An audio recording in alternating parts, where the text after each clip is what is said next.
We're going for it. It's going to be a breakthrough plane. That's infectious.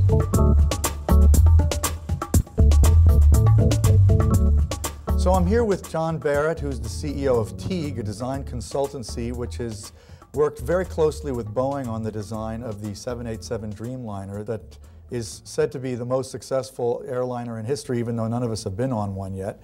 So how does somebody think about the challenge of designing an airplane? I mean, this is such a mammoth thing. How did you approach that from the beginning? You know, this project is really a dream project, right? Because here we got Boeing that was galvanized, right, to make a breakthrough product. So that's a fantastic starting point, right, for a design consultancy when you've got a client that's saying, okay, here we're going to do something fresh here. And so, you know, that project actually started with another project that was called the Sonic Cruiser, right, which was this point-to-point aircraft that would fly very fast. And we did some really innovative work on that, as did Boeing. And then 9/11 came along. They kept their point-to-point strategy, but said, hey, post 9/11, we need to be developing a point-to-point plane that's super efficient. And I think once your mind has been stretched, like it was on the Sonic Cruiser, everyone's mind was stretched because this was a truly innovative plane. It's hard for the mind to contract again.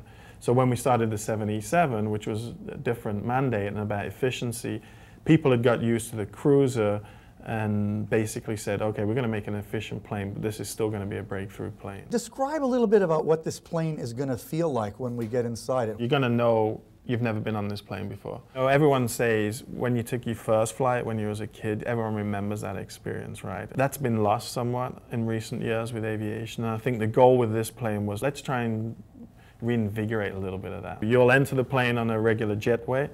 You'll be confronted by much more expansive, spacious, arched architecture on the plane. So it's intended to sort of make you think welcomed and sort of relieve some of the stress that you've gone through, because it's still stressful going through the travel process. But when you hit that plane, you should sort of go, wow. And we've tried to continue that through the plane with the sort of lighting we use.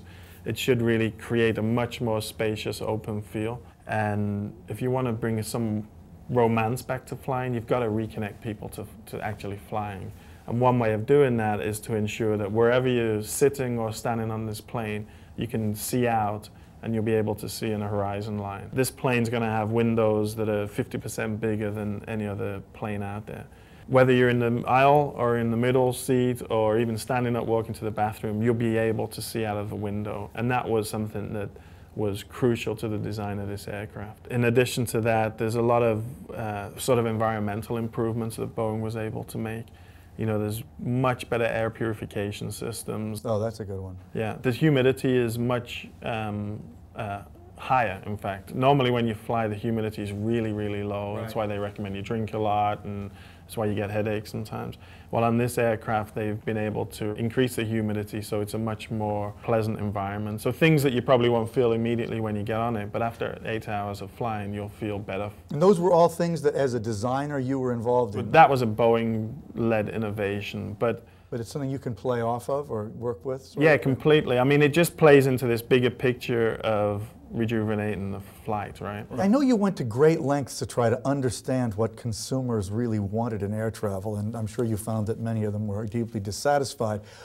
What did you go through and what did you find? We had our designers that were working on the project fly around the world 5 times in economy class just to That wasn't required? That's what it's about for me, right? If you're going to have empathy for people, as a designer, I think we should champion empathy. That's part of it, right? I mean, unless you go out there and experience it. Of course, all of our people do that, but intensely, we had people fly around the world 5 times. Just by the 5th coach round the world trip, they must have been pretty sick. They were ready to leave, yeah. No. They must have had strong opinions about what needed to be improved. Real strong opinions. So there was that very sort of tactical research.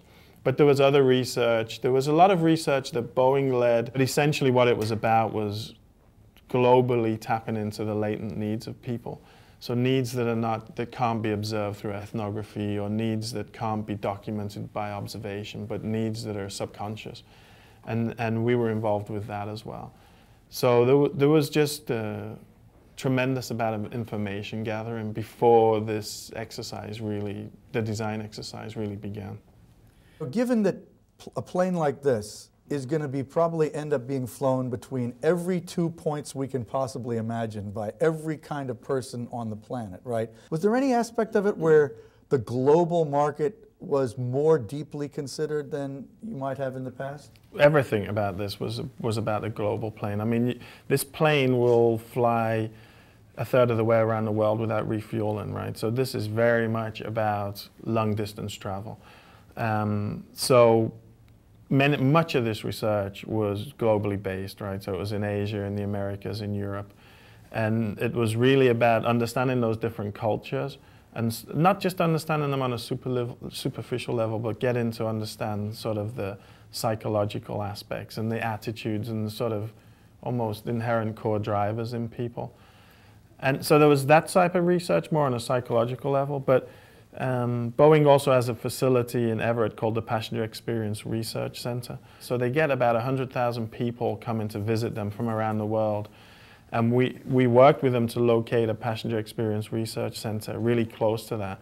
And that gave us much more tangible results, right? It was essentially a full-size aircraft, or part of a full-size. So you could really mock up your ideas and really up, see people. Change the window size, change the height, change the position of the seats, change the lighting conditions, and get real tangible, sort of measurable input from it as well. So there was a real-time feedback loop kind of with real people, and you made big changes as a result, I assume? Design only means something when you prototype it, right? And that can be whether we're working on a mobile phone for Samsung or a plane for Boeing. You gotta prototype it and you gotta validate it.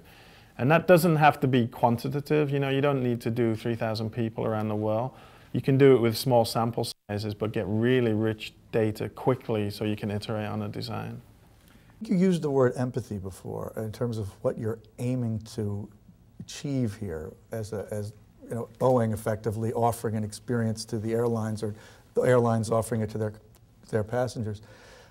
How do you get to that? I mean, is it just the experience as you described it of your employees who do the design, putting themselves through this hazing process of flying around the world 5 times and then trying to understand what people are going to feel? Is there more to it than that? I think this is where design can shine, right, and should shine, because different stakeholders in the design process, whether it be marketing or engineering or business executives, the overwhelming tendency is to sort of generalize, right? They're useful tools, but it's also dangerous from a design level. You've got to get out there, focus group of one almost, right? One-on-one, observe people. We use ethnographers at Teague, and we use researchers that can help the designers really understand what's going on a person level. Let's talk a little bit about how you worked with Boeing, because I think, from what I understand, it was pretty inventive relationship. I suppose it's a relationship you've evolved over many decades, but what would you say is different about the way you went about collaborating with them as an outside kind of consultancy? We have a relationship where we're incredibly intimate with the client. We co-locate with them. We operate certain parts of their facilities. So the boundaries between Teague and Boeing are very blurred. We're here as designers to try and improve the world and create breakthrough products, right? Whether it be a mobile phone or an airplane. And I think designers are extremely talented, but they can't do that without industry. I'm an absolute firm believer that a designer is only as good as his client. And so unless those two parties are working deeply together, unless there's a real trust built between the two, I don't think you get real breakthrough products. And as a consulting firm, that's challenging to do because you're invariably external, right? You're not internal. And so what we've been pushing, it's a core part of Teague's philosophy for, forever, for 80 years, is collaborate and collaborate, collaborate. And that means build these deep, profound relationships with your client where the boundaries between you and the client get blurred. And that's it for me, right? This is it. This is the key to it all. It's this sort of collaboration 2.0, we sometimes call it at Teague, where we're just pushing that further than anyone has ever done before.